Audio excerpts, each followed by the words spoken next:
Hi, in this video I'll be doing a walkthrough of my new 2022 Xpress H17 boat along with the modifications that I made to it.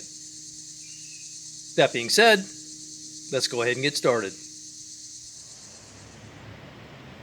Okay, I wanted to say thanks to everyone at Water Workz Marine here in Cleveland, Tennessee for giving me a great deal on my boat, especially Brian. Talk to him if you're looking for a boat. And then Jeremy, who did all the custom upgrades to my boat. So thanks again. This is going to be a short overview of my 2022 Xpress H17 boat. The reason being is there's plenty of other YouTube videos and data online that you can get all this information from. So I wanted to focus on the changes or modifications that have been made to this boat. Okay, so I'm going to start with the modifications made to the bow section of the boat. Coming up here, I have my 12-volt 55-pound thrust wireless Motorguide XI3 with GPS trolling motor that I swapped out from the original Minn Kota 24-volt 70-pound thrust edge. And then I also added the quick release on the bow for it, as well as the plug in to make it all come off. And then to the right of that is my Lowrance 12 Ti2, which is connected to the 9 Lowrance Ti2 in the dash section via Bluetooth. And then I also have a quick release plug on that as well. And then you can see up here, which I will include in the narrative section, the cover plate I made for the recess area normally used for the foot controlled trolling motor.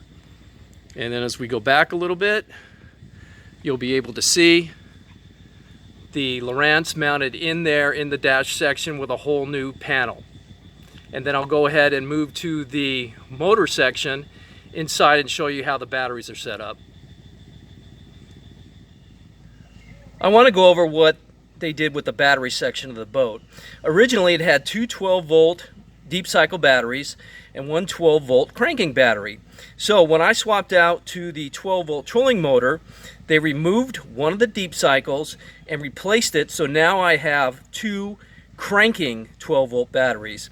And what they do is allow the duties of the cranking of the motor and all the accessories to be split over these two batteries. And here you can see it's right next to my 3-bank charger.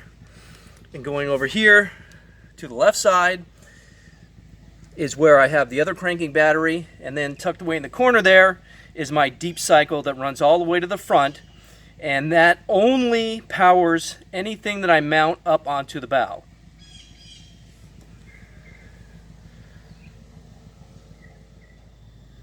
This is a close-up view of the Lowrance Elite 9 Ti2 that's mounted in the dash of the boat. It's also connected to my Yamaha motor with the NMEA cable, and that allows me to read all the engine data on the Fishfinder. And of course it's connected to the 12-inch Lowrance on the bow using Bluetooth. So I'm just going to go up front here and give you a better view of what I've done at the bow section. There's a better view of the cover plate I made. Going around to here, you can see how I have the trolling motor attached. Going over here, you see the bow mounted Fishfinder. And then underneath this cover plate is how I connected all the electronics.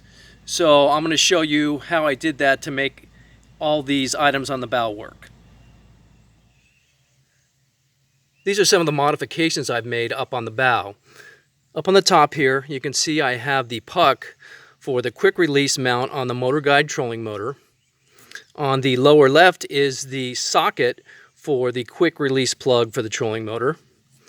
On the lower right over here is the socket for the quick release plug for the Fishfinder that I'll have mounted on the bow. And underneath the cover plate, and I've already removed the screws, I have a 150 amp dual bus bar. And what that does is allows me to hook up the positive and negative running from the trolling motor battery. And so right now, the only two things I have up here mounted to it are the trolling motor itself and the Fishfinder. But I do have open circuits if I wanted to add some later. So that's it. If you have any questions, please leave them for me in the comments. Thank you.